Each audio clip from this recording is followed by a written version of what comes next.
介護用語。錯誤、英語ミステイク。失語症の代表的な症状の一つ。錯は経験していないのに、あたかも経験したように話す症状。鎖骨、クラビケル。座骨、サイアティカ。差し込み便器、ベッド上で使用する便器のこと。気声、英語はスノート。声がそれたり、しわがれたり、枯れたりすること。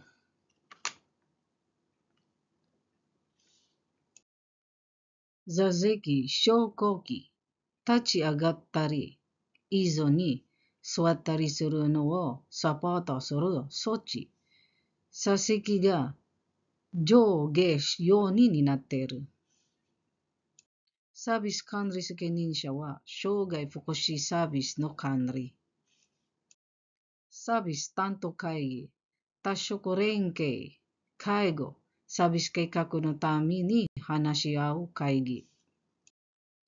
サービス付き高齢者向け住宅。